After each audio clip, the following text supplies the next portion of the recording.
menyembuhkan kekurangan makanan, harta, jiwa, buah-buahan, dan berikan kabar gembira bagi orang yang sabar. Gimana? Sudah, jalani sajalah, jalani saja.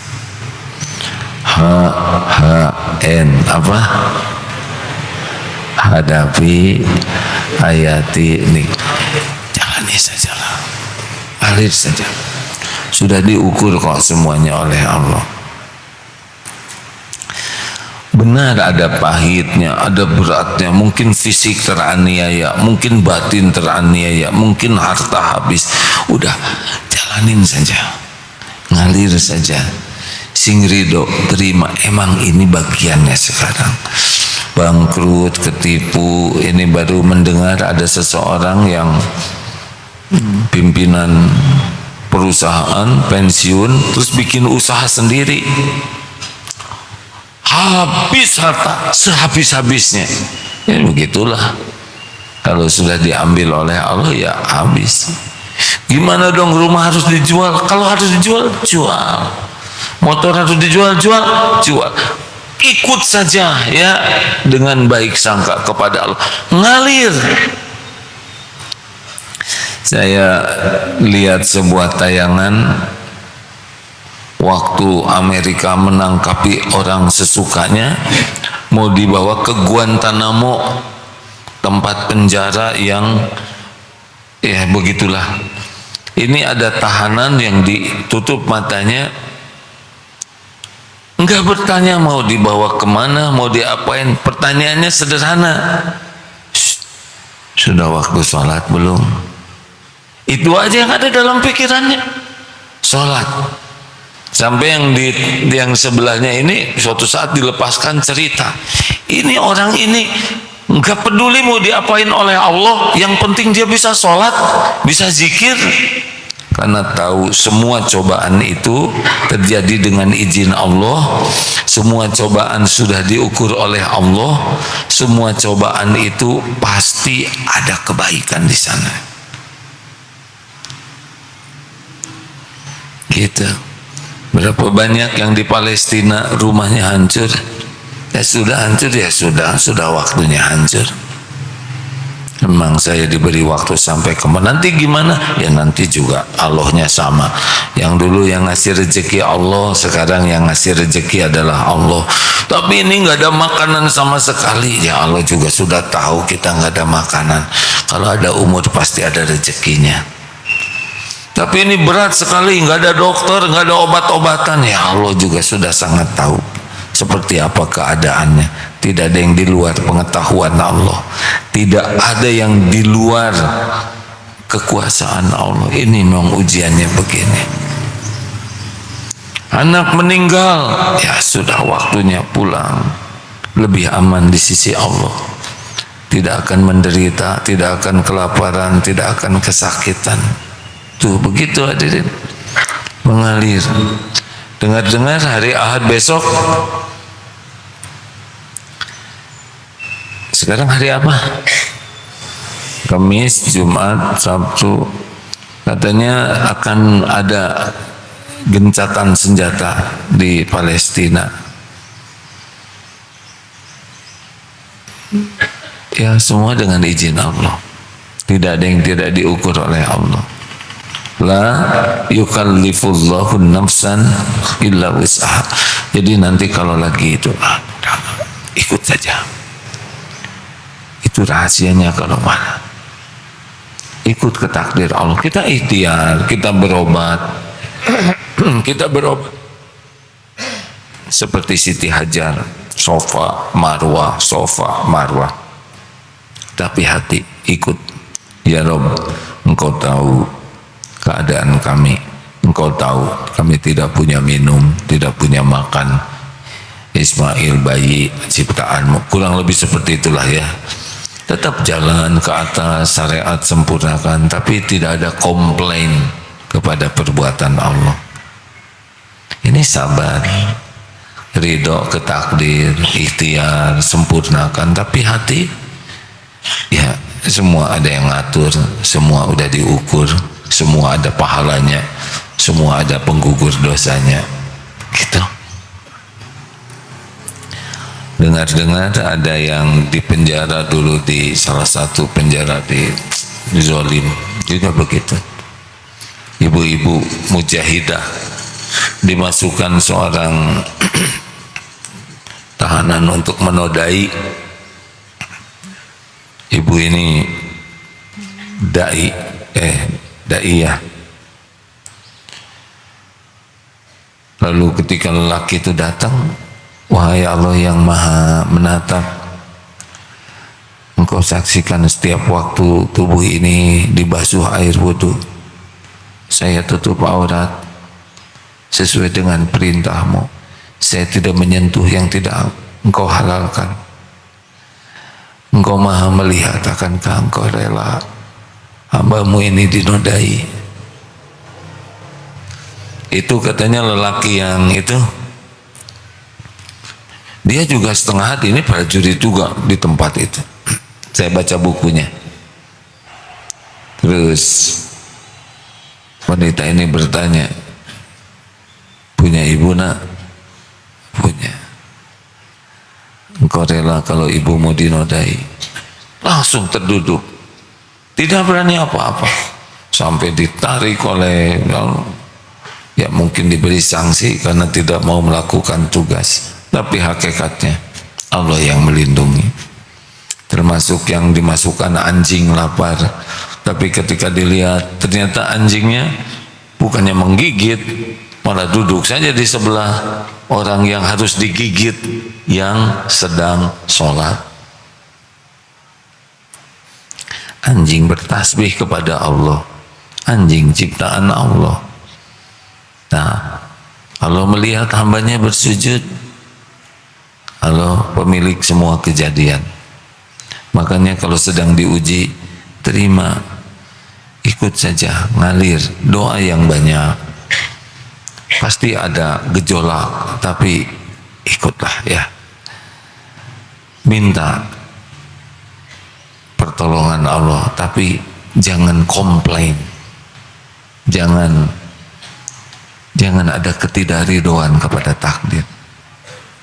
Karena faman rodiya falahu ridho. Jikalau Allah mencintai seorang hamba, kalau Allah mencintai seorang hamba, Allah akan memberikan ujian kepada hamba tersebut. Sebentar, maaf. Kalau Allah mencintai seorang hamba, justru Allah akan memberikan cobaan. Dan kalau dia ridho, faman rodiya falahu ridho. Ini saya baca lagi ya.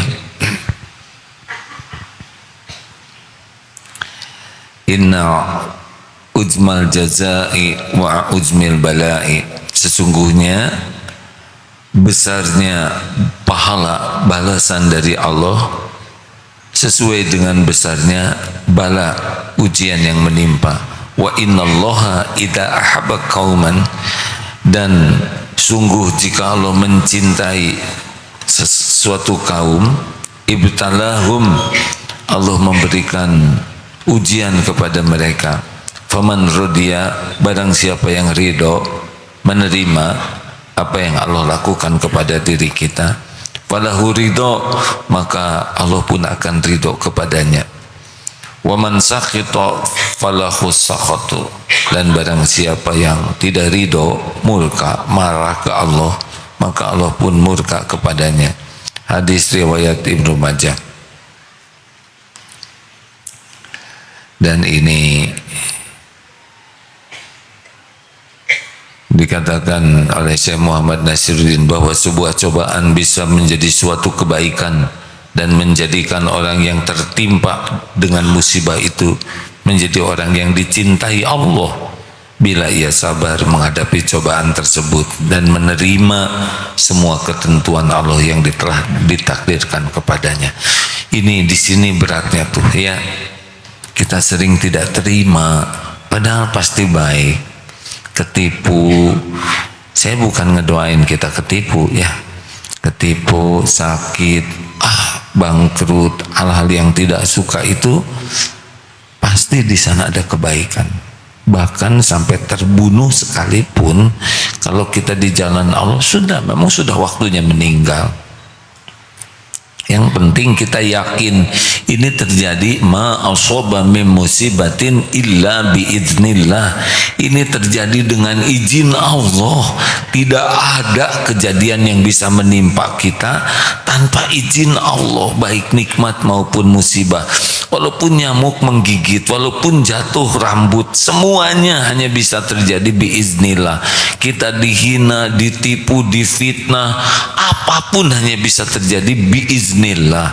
Dan kalau orang yang beriman, wa may yu'min billah yahdi qalbah. Kalau kita yakin ini terjadi izin Allah, kita tuh milik Allah, Allah sudah menghitung semuanya, Allah maha tahu keadaan kita, lebih tahu dari kita sendiri. Allah tahu apa yang terbaik bagi kita, Allah tahu kadar kita, ilmu, intelektual, keuangan, mental, keimanan, daya tahan tubuh. Allah sudah tahu segalanya dibanding kita. Jadi kalau terjadi sesuatu, ini udah diukur, selalu begitu, husnuzon. Dan tenanglah, Allah melihat, Allah menyaksikan. Wakafa billahi syahida, cukup Allah sebagai saksi. Tidak ada yang tidak diketahui Allah, tidak ada yang luput dari pengetahuan Allah, pengawasan Allah, kekuasaan Allah. Lagi di tempat penjara paling tersembunyi sekalipun, pasti Allah tahu. Malaikat juga ada.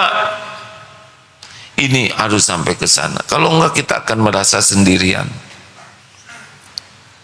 Misal kita tersakiti atau disakiti, atau siapa kemarin yang sakitnya tuh sakit sekali katanya, itu pun udah pasti diukur oleh Allah dan habis itu dosa-dosa tuh. Ya, semoga kita dilindungi oleh Allah dari kepahitan sakit yang berat. Doanya gimana? Rabbana hablana, itu makan. Ini makan lagi. Rabbana la tu'akhidna in nasina aw akhtana Rabbana wala tahmil alaina isran kama hamaltahu 'alal ladina min qabli, supaya janganlah ditimpa seperti umat-umat terdahulu.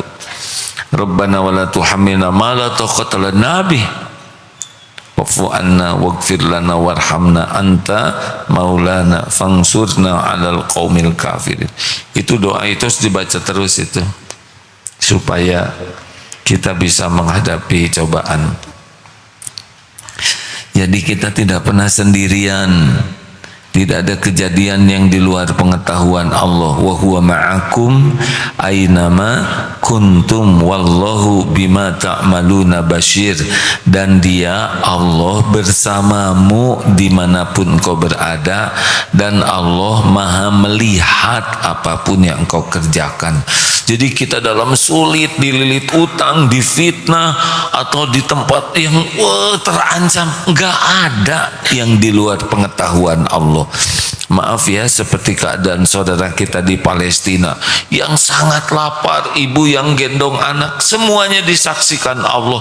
Kenapa Allah nggak menolong? Kata siapa nggak menolong? Ya, siapa yang lebih sayang kepada orang Palestina selain daripada Allah penciptanya? Kita sayang, tapi sebentar aja kita ingat orang Palestina, benar? Kita sedekah-sedekah, tapi sedekah kita sedikit saja. Doa kita ala kadarnya. Allah penciptanya. Allah lebih mencintai orang beriman dibanding seorang ibu yang mencintai anaknya. Rahmat Allah yang diturunkan ke makhluk seluruhnya itu cuma 1/100, sampai induk ayam tidak bisa nginjek kaki ke anaknya. 1/100 dibagikan ke semua makhluk. Lihat ibu berkorban habis-habisan buat anaknya. Allah pemilik semua kasih sayang. Jadi walaupun kita lagi diuji berat, tetap husnuzon, baik sangka. Ini ujian harus saya jalani.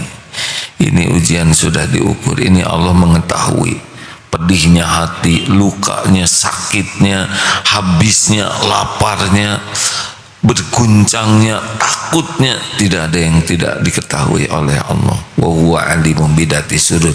Makanya dengar, ma asaba min musibatin illa biiznillah. Tidak ada satupun musibah yang menimpa kecuali dengan izin Allah. Wa may yu'min billah. Barang siapa yang beriman kepada Allah, nah seperti yang tadi dikatakan, ini saya makhluk ciptaan Allah, apapun yang terjadi dengan izin Allah, Allah maha baik. Pokoknya husnuzon, lihat, yahdi qalbah, Allah akan memberi petunjuk di hatinya, diberikan ketenangan, dibukakan hikmah, dia diberi karuniakan kesabaran. Wallahu bikulli syai'in alim, dan Allah maha mengetahui segala-galanya. Bikulli syai'in alim, Allah mengetahui segala sesuatu, tidak ada yang tersembunyi. Seperti sekarang Allah mengetahui segala-galanya, tidak ada yang luput. Innallaha la yakhfa alaihi syai'un fil ardi wala fis sama. Bagi Allah, sesungguhnya bagi Allah tidak ada yang tersembunyi di bumi maupun di langit. Tidak ada yang tersembunyi. Jadi jangan salah komentar ya. Hadapi saja, hadapi, hayati, nikmati, jalani saja. Allah melihat kita menjalani cobaan. Tidak ada yang tersembunyi dimanapun, kapanpun. Allah tahu apa yang kita rasakan, pedihnya, lukanya. Mau yang tersembunyi juga tidak ada yang tersembunyi bagi Allah Subhanahu wa Ta'ala. Ini penting. Jangan berkeluh kesah, jangan salah bicara, jangan berburuk sangka. Husnuzon, ana inda zonni abdi bi, aku sesuai dengan prasangka hambaku. Tenanglah ya. Tiap di antara kita punya ujian masing-masing. Nah ini ujian juga. Tahu bulat itu bagi yang saum godaan pisan. Berapaan tahu lah.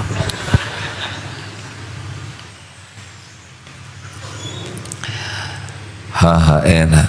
Sabar dalam apa lagi? Ada satu lagi, sabar. Sebetulnya ini tambahan saja. Sabar menghadapi perkataan orang, terutama yang lagi dakwah. Kita harus siap menerima kenyataan akan ada orang yang ngomong gak enak. Ini harus siap ya, bahwa kita itu, orang-orang tuh tidak akan semuanya suka ke kita. Alhamdulillah, Allah tahu pikiran saya. Ini kan ada anak kecil satu di sini. Ini ceramah kan ceramahnya agak konsumsi dewasa gitu ya. Jadi saya kasihan lihat anak ini tuh. Mau sekarang masuk ke dunia anak-anak yang belakangnya lebih lagi dikasihani ya. Biasanya kan lebih banyak dosa. Alhamdulillah pindah. Makasih anak sudah meringankan beban perasaan saya. Nah, lanjut. Jadi kita harus paham sekali bahwa satu yang harus kita siapkan sabar itu menghadapin omongan. Ini serius nih hadirin. Banyak yang tidak siap. Kita maunya orang-orang tuh ngomong baik ke kita semua, nggak ngebantah, nurut, tidak ngungkit-ngungkit, tidak celetak-celetuk. Ternyata dalam hidup tuh tidak begitu.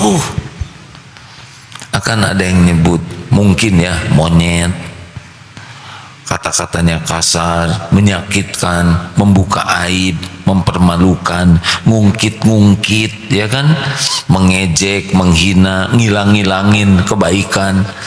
Kita harus sangat siap ya, harus sabar. Ini serius, apalagi ini lagi dilatih ya. Sabar, tidak punya pilihan. Mau ngapain, namanya juga siswa, nggak nurut dikeluarin ya kan. Sabar ya. Untungnya latihan SSG Darut Tauhid pelatihnya sudah diingatkan tidak boleh berkata kasar. Jadi udah ketahuan lah, tenang aja, hanya latihan sebentar ya. Jalani saja. Kalau ada perkataan yang tidak enak di rumah, di jalan, jelas Al-Furqan ayat 63. A'udzubillahi minasyaitonirrajim wa idza khatabahumul jahiluna qalu salaman. Ini sudah jelas SOP-nya. Kalau ada orang jahil, saya dengar jahil di sana bodoh itu maksudnya adalah orang yang tidak bisa mengendalikan dirinya.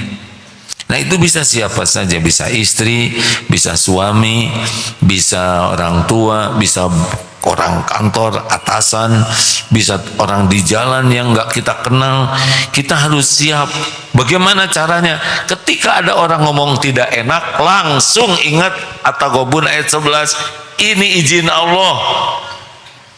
Jadi orang yang bicara enggak enak ke kita jangan dianggap sebagai sumbernya, tapi Allah yang menguji kita lewat orang ini.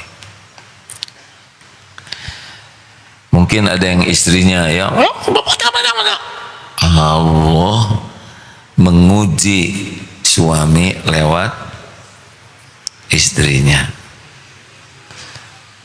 Jangan nyebut, nggak boleh lisan istrinya. Harus siap menerima kenyataan di kantor, atasan, di jalan mungkin preman. Kita harus sangat well prepared, menyiapkan diri ya. Dan ketika orang bunyi, misalkan ingat ini bunyi-bunyian dengan izin Allah, nggak mungkin. Tapi ngomongnya jelek banget, berarti kalau dosa bagian beliau. Apalagi yang bisa kita ambil kalau giliran tibalah saatnya, peng, berarti kita punya kesempatan mengamalkan Al-Furqan ayat 63 ini. Peng, ini langsung udah teng izin Allah, peng, ayat Al-Furqan 63. Ini kesempatan saya mengamalkan jadi ibadur Rahman, hamba Allah yang maha penyayang.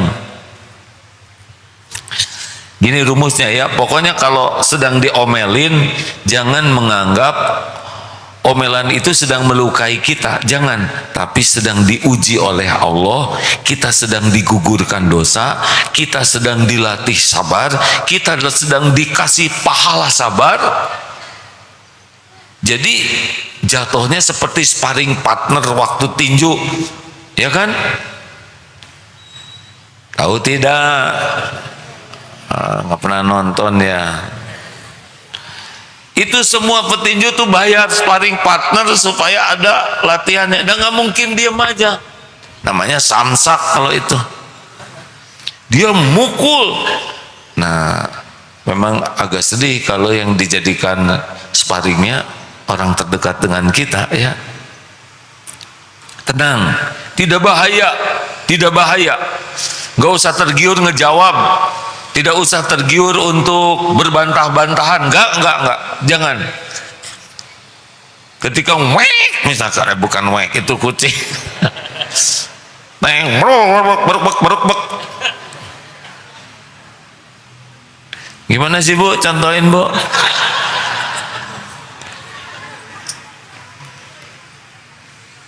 Ada yang bisa ngasih contoh tidak? Ingat saja satu, izin Allah, ini lagi digugurkan dosa, ini lagi diberi kesempatan pengamalan Al-Furqan 63, ini adalah ladang pahala, ini ladang pengangkat derajat. Dengar ya, mulut kita tidak bisa menghentikan dan merubah tanpa izin Allah. Jadi bagaimana ya sudah, diam, zikir, sambil tafakur ya.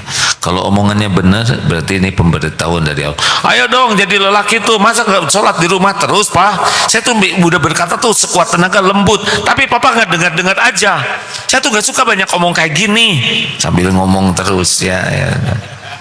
Ke masjid dong Pak, jadilah lelaki sejati. Tuh kayak tetangga udah ganteng banyak duit, ke masjid. Papa, oh no.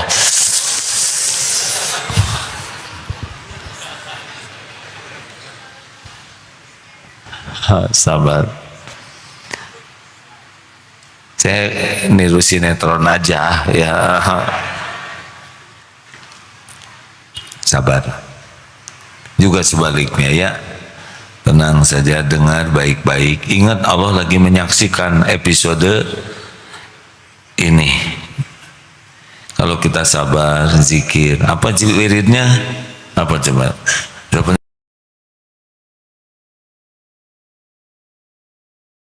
Enak. Ada yang ngomelin, daya wajahnya mah ada kelihatan pucat. Apa zikirnya? A'udzubillahi minasyaitonirrajim, dengan perlahan-lahan ya. Kalau keras ya siap-siap aja. A'udzubillahi minasyaitonirrajim. A'udzubillahi minasyaitonirrajim. A'udzubillahi minasyaitonirrajim. Ya Allah, ya Allah, hanya Engkau yang memberikan kesabaran. Ya Allah ya Karim. Boleh istighfar? Boleh, tapi istighfarnya asli. Astagfirullah ya Rabb, ini pasti karena dosa saya sehingga saya kena omongan kayak gini. Astagfirullah, saya pernah nyakitin orang. Astagfirullah. Nah gitu dong istighfar. Astagfirullah ya, itu kemana kita kemana ya. Istighfar tuh dijiwai, jangan cuma di mulut aja.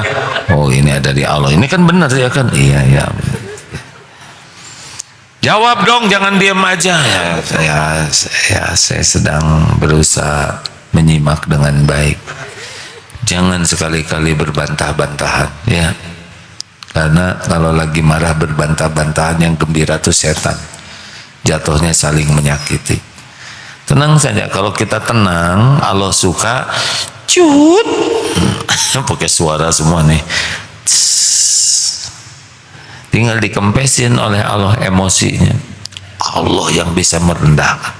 Jadi kalau kita zikir, kita tenang, Allah lihat kita melakukannya. Lah yang lagi ngomel juga makhluk ciptaan Allah. Benar? Saya sering dapat ini curhatan para suami yang mendapatkan kegetiran seperti kegetiran yang aduh adi ungkit-ungkit. Ya udah, tinggal istighfar. Jangan ngungkit-ngungkit dong, enak aja. Kan diam. Pokoknya mah sabar. Sabar. Sabar. Dengan rumusnya adalah yang bisa melunakkan hati itu bukan kita. Kita bersikap supaya Allah suka. Allah yang melunakkan hati. Nanti kalau kita tenang, dia nggak ngerti-ngerti kata siapa. Kalau kita disukai Allah, Allah yang nanti membalikan hatinya jadi ngerti. Nggak usah heran. Malam-malam, Pak, maafin saya ya. Jadi kata-kata saya sangat tidak sopan, seperti yang tidak tahu adab. Gimana kalau gitu? Makanya gagal.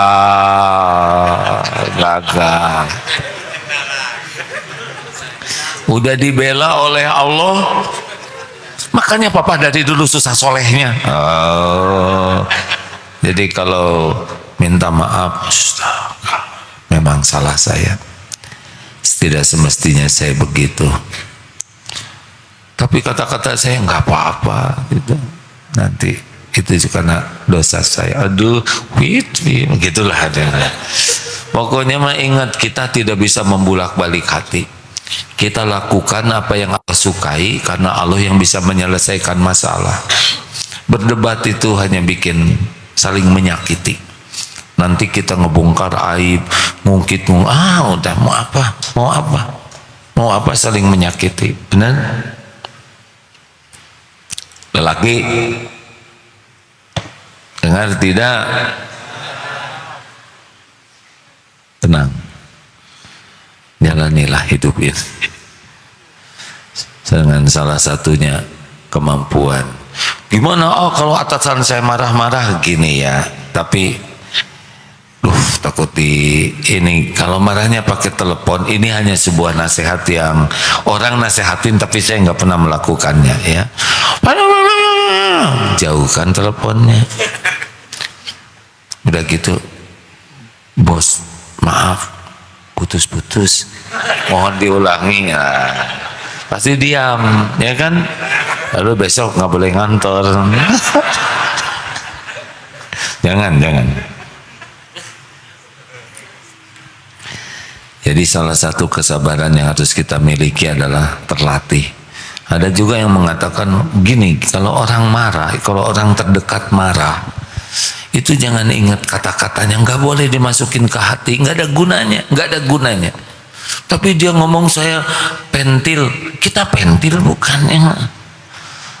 Tapi dia ngomong saya monyet, kita monyet bukan. Orang marah itu akalnya tidak normal. Gak ada gunanya kita sakit hati, mau apa? Nyakitin diri sendiri. Anggap aja lagi ngorok ya kan, atau lagi ngigom, ya udahlah begitulah. Anggap saja radio yang lagi error, berek baik. Tenang aja, jangan masukkan ke hati, jangan, maafkan saja. Wal kadhiminal ghaidha wal 'afina 'anil nas wallahu yuhibbul muhsinin. Itu SOP-nya. Tahan marah, maafkan, berbuat baik. Ini serius hadirin, karena ini akan terjadi dalam hidup kita. Dan ciri orang yang bisa begini adalah orang yang takwa dan orang tawadu.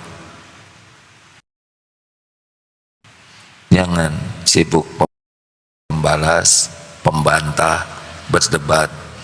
Redahkan dulu. Aku jamin, Rasulullah bersabda, istana di pinggiran sorga bagi yang meninggalkan perdebatan walaupun dia benar. Maksudnya bukan tidak boleh berdebat, tapi kalau suasananya sudah emosional, tidak ada gunanya kita menyampaikan kebenaran, karena orang yang emosional sedang tidak pengen dengar kebenaran dari siapapun selain dari dirinya. Benar? Mau ngomong apa aja nggak bisa. Nah, yang benar mah sabar aja, doakan, balas kebaikan. Cukup, terima kasih, segitu aja dulu ya. Oh, yang keempat, kita pasti akan berbuat baik. 3, kuncinya ikhlas. Yang keempat, kita tergelincir, kuncinya tobat. Salah apa? Segera tobat. Karena kalau ditunda jadi masalah kita akan menunda tobat. Ada waktu 14 menit, silakan, ada yang mau didiskusikan? Terima kasih. Ini Darul Quran Mulia 173 orang. Angkatan yang keberapa? Yang kemarin apa? Kemarin manajemennya ya? Kemarin manajemen, ini oh ini Ustaz. Harus hormat sama santri ya, sebab santri dosanya dikit. Guru-guru ini udah lebih tua kan, udah balik belum? Santri yang belum balik malah belum punya dosa. Guru itu kuncinya sederhana, selalu berkata pada dirinya, keteladanan apa yang saya berikan kepada para santri itu aja. Kalau ngajar telat, bapak-bapak yang ngasih contoh buruk. Kalau di kelas galak, bapak-bapak yang ngasih contoh buruk, merusak. Sebaik-baik guru adalah digugu dan ditiru, karena jadi tauladan. Ku anfusakum wa ahlikum naro, jaga dirimu dan keluargamu dari api neraka. Jadi jaga diri dulu. Mendidik itu bukan hanya banyak bicara begini. Pendidikan yang terbaik adalah kita mendidik diri kita jadi contoh, uswah hasanah. Nggak ada wibawa guru-guru yang tidak cocok antara kelakuan dengan perbuatannya. Nggak. Allah tahu modal semua guru ini. Dibuka aibnya, hancur. Benar? Di sana pasti nggak ada yang merokok kan? Nggak ada kan? Kalau ada guru merokok pilihannya cuma dua, satu berhenti merokok atau berhenti jadi guru. Karena kalau guru merokok ngasih contoh yang kurang baik, murid itu menduplikasi gurunya. Dan guru nggak bisa ngerubah murid, nggak usah ngotot. Guru tuh kalau disukai Allah, nanti murid Allah yang ngebalikan hatinya. Ingat baik-baik ya. Kalau ada murid yang beda-beda, ini mah gampang nurut, itu jengkel, beda-beda. Kalau murid semuanya langsung soleh, guru kurang kerjaan. Benar? Bekal macam-macam. Ada yang mudah ingat, ada yang susah, mudah lupa, ada yang dia nggak bisa tenang, ya di kelas tuh gerak-gerak terus. Kita harus menyikapi dengan bijaksana. Dia ingin tenang, tapi kadang ada yang memang seperti itu ujian dirinya. Ada yang tulisannya jelek, jangan dimarahin. Sudah dengar belum disleksia? Sudah? Disleksia itu diantara ini, maaf ya, mumpung ada guru, udah nggak usah nanya, saya aja yang menjawab sendirilah ya. Jadi harus inklusif, ada yang autis, ada yang disleksia. Autis ada beberapa kendala. Kalau disleksia dia kendala dalam berbahasa, dalam tulisan, kadang huruf ada yang hilang, nggak bisa sama hurufnya tuh besar kecil, kalau mau kemana nanti N-nya nggak ada, tapi dia sudah merasa nggak tahu kiri kanan dan short term-nya lupa. Kalau pulang ke rumah, tadi pelajaran apa? Lupa gitu. Qadarullah, saya dikaruniai anak juga disleksia. Asalnya bingung karena guru manggil terus. Ini anaknya katanya tidak mau bikin PR, bukan tidak ingin, tapi susah nulis. Tapi kan tidak ada yang tahu, akibatnya digigit itu temennya tuh, ditonjok, jadi lengkap kan? Ya udah nggak bikin PR, teriak-teriak, nonjok, lengkap. Sekali ke sekolah tuh 4, kata temennya saya ditendang ini, aduh ini hebat pisan anak teh. Sampai akhirnya dibawa ke ahlinya. Kenapa anak begini? Dulu SD, sesudah diperiksa ternyata disleksia. Dia ingin menulis tapi susah, terus orang tidak ada yang mengerti, dia juga tidak mengerti kenapa tulisan orang lain bagus dia susah, kenapa dia lupa, kiri kanan tidak ingat. Ternyata bukan keinginannya, tapi Allah begitu. Cuma diberikan IQ yang tinggi, jadi dia berusaha menyelesaikan sendiri, yaitu nonjok ya. Akhirnya sekolahnya khusus. Kata profesor itu, kalau anak disleksia biasanya turunan. Terus saya diperiksa, ternyata saya juga disleksia. Itulah sebabnya saya jarang nulis waktu sekolah. Jadi caranya gimana? Pinjam punya teman, saya ranking 1, teman nilainya jeblok. Itulah disleksia, jangan macam-macam ya. Beneran hadirin, saya juga baru tahu saya ini disleksia. Pantas gitu, gak bisa nulis, males, tapi buku produksi terus. Caranya direkam ya nggak? Rekamannya kasihkan ke yang ahli, undang ahli yang dalil-dalil, yang ahli nulis bagus, jadi buku. Nggak usah nulis terus begini kan? Ya begitulah. Jelas Pak Guru? Jadi kalau ada yang tulisannya jelek, itu kaum saya.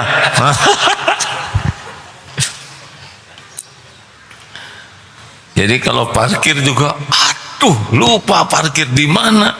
Benar, itu bisa lebih lama nyari kendaraannya. Apalagi kalau tempat parkirnya 4 lantai, tapi sekarang udah tahu saya ilmunya, film, kamera, dah nggak. Belanja juga begitu, belanja pulang, belanjaan di mana? Tadi udah bayar nggak dibawa. Ya itulah maksudnya, jangan itu ya. Kalau ada bangsa saya yang mau sekolah, bijaklah. Bukan curhat ini hadirin, tapi mewanti-wanti. Karena siapa tahu yang nanti di kelasnya begitu tuh jadi kiai. Udah, nggak boleh kemana-mana ngomongnya. Begitulah pokoknya sing soleh. Ya, ini mau latihan dibawa kemana ini? Ke gunung lagi? Hah? Cari hutan yang lebih itu ya. Tuh kan, tenang aja jalan. Tadi udah dikasih tahu ilmunya. Nggak usah nanya mau dibawa kemana. Nggak usah, mau ngapain nanya. Pertama nggak dikasih tahu ya nggak. Dan saudara bagian objek penderita ya. Lagi long march, ada jalannya nggak usah nanya, masih jauh tidak, emang dikasih yang dekat, nggak mungkin. Oh kenapa tempatnya ini serem, memang itu yang dicari. Udah nggak usah banyak ngomong, zikir aja ya, terima aja ya. Misal disimpan di paling jauh, udah paling bagus lah, nggak ada siapa-siapa, ada Allah, ada malaikat, tapi ada jin juga di dasarnya. Kenapa? Gimana kalau jinnya nakut-nakutin atau tinggal kenalan? Sederhana sekali. Ini serius. Misalkan ada yang kerotak husnuzon, panitia dilarang menakut-nakuti. Bukan, silakan panitia dilarang berdusta. Pasti kapok jinnya, katanya rugi nakut-nakutin dia disangka panitia. Ya udah hiburan. Astagfirullahaladzim. Nggak usah ditakut-takutin ya, biar aja yang lain aja yang bertugas. Beneran hadirin ya saya juga kan pernah ngalamin begitu, tapi ya udahlah, harus gimana lagi deh, mah dijalanin, zikir aja yang banyak. Ya Allah juga udah tahu apa yang terjadi, rumput, pohon, semut, lintah, apalagi yang suka ada di sana, ular, semuanya bertasbih. Kalau saudara bertasbih ya baguslah. Fadkuruni adzkurukum, maka ingatlah padaku, aku ingat padamu. Udah cukup itu. Ana inda dzanni abdi bi, aku sesuai dengan prasangka hambaku. Berprasangka baiklah, Allah melindungi. Tidak ada yang harus diribetkan, jalani saja. Terima kasih hadirin sekalian, terima kasih pada tamu dari Bekasi. Mana dari Bekasi? Alhamdulillah, terima kasih Bu. Oh ini yang pengumuman kepada jamaah yang menyimak di medsos, santri siap guna angkatan 50. Wah pas ini, silakan yang mau ditempa hidupnya. Pendaftaran tanggal 1 sampai 20 Januari, pelaksanaan 25 sampai 4 Mei, 3 bulan tanpa biaya, dilatih. Wah lama 3 bulan, hanya Sabtu Ahad saja dari asar ke asar. Rezeki besar kalau digerakkan oleh Allah mau ikut berlatih.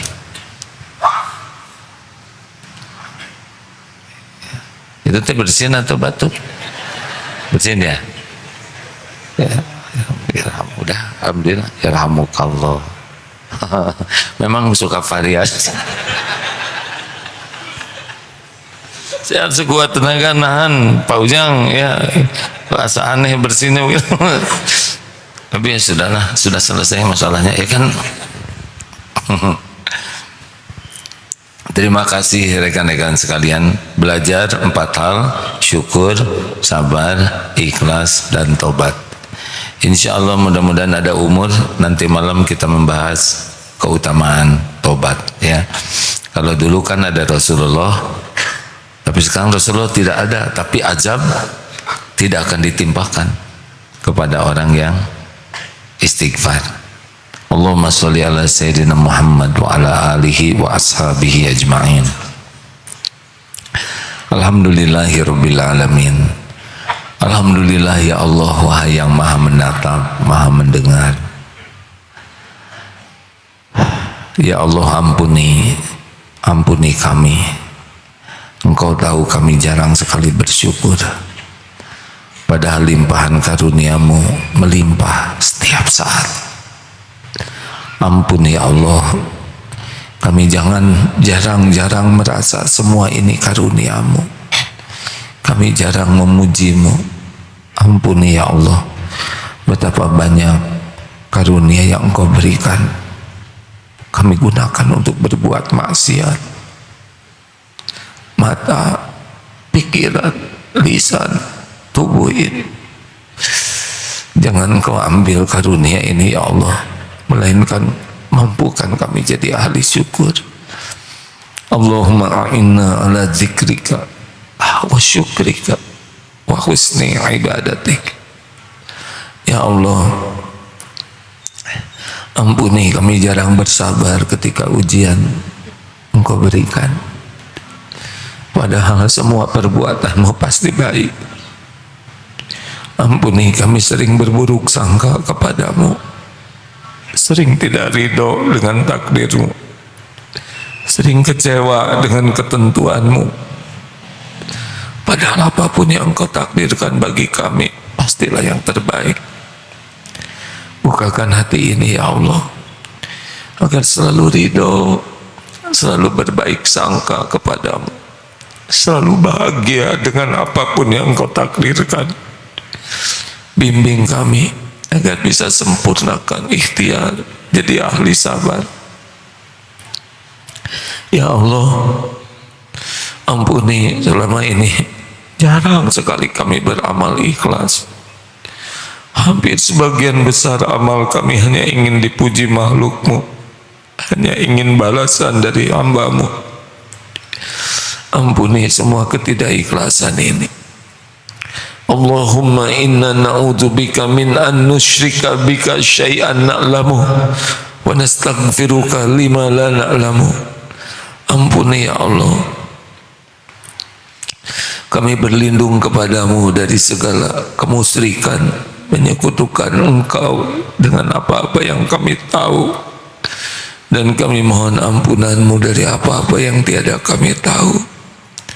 Tuntun ya Allah, agar apapun yang kami lakukan hanya karena engkau, hanya agar engkau ridho.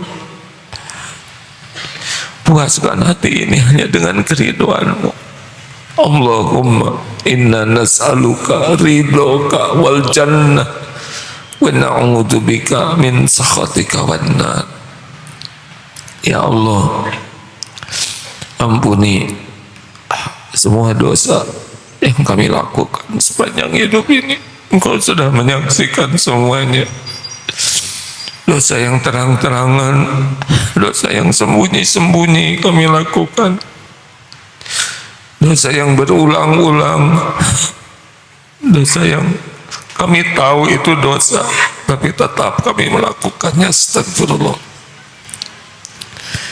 Ya Rabb, Allahumma inna nas'aluka taubatan nasuha wa taubatan qoblal maut wa rahmatan indal maut wa magfiratan ba'dal maut. Allahumma hawin alaina fi sakharatil maut wan najata minan nar wal afwa indal hisab. Allahumma inna nas'aluka husnal khatimah wa na'udzubika min su'il khatimah. Allahumma inna nas'aluka fi'lal khairat wa tarkal munkarat. Ya Allah, mudahkan bagi kami berbuat kebaikan-kebaikan yang Kau sukai, dan mampukan kami meninggalkan kemungkaran-kemungkaran. Allahumma ati nufusana taqwaha wa zakkiha anta khairu man zakkaha anta waliyuha wa maulaha. Ya Allah, anugerahkan kepada kami jiwa yang takwa. Sucikan, bersihkan jiwa kami ini. Engkau sebaik-baik yang kuasa membersihkannya. Engkau pelindung dan penolong, pemelihara jiwa ini. Allahumma ighfir lil mu'minina wal mu'minat wal muslimina wal muslimat al ahya'i minhum wal amwat. Allahumma ighfir lana wa li walidina warhamhum kama rabbawna sighara. Allahumma a'izzal Islam wal muslimin. Allahumma ansur ikhwanana fi Filastin wa fi kulli makan. Ya Allah, menangkanlah kaum beriman atas kaum zalimin. Makhluk yang zalim juga makhluk dalam genggaman-Mu ya Allah. Jadikan setiap rencana jahat kembali kepada dirinya. Ya Allah, angkat derajat saudara-saudara kami, muliakan fid dunya wal akhirat. Rabbana atina fid dunya hasanah wa fil akhirati hasanah wa qina adzabannar. Subhana rabbika rabbil izzati amma yasifun. Wassalamun alal mursalin walhamdulillahi rabbil alamin. Alhamdulillah, hujan lebat, nikmat dari Allah. Terima kasih.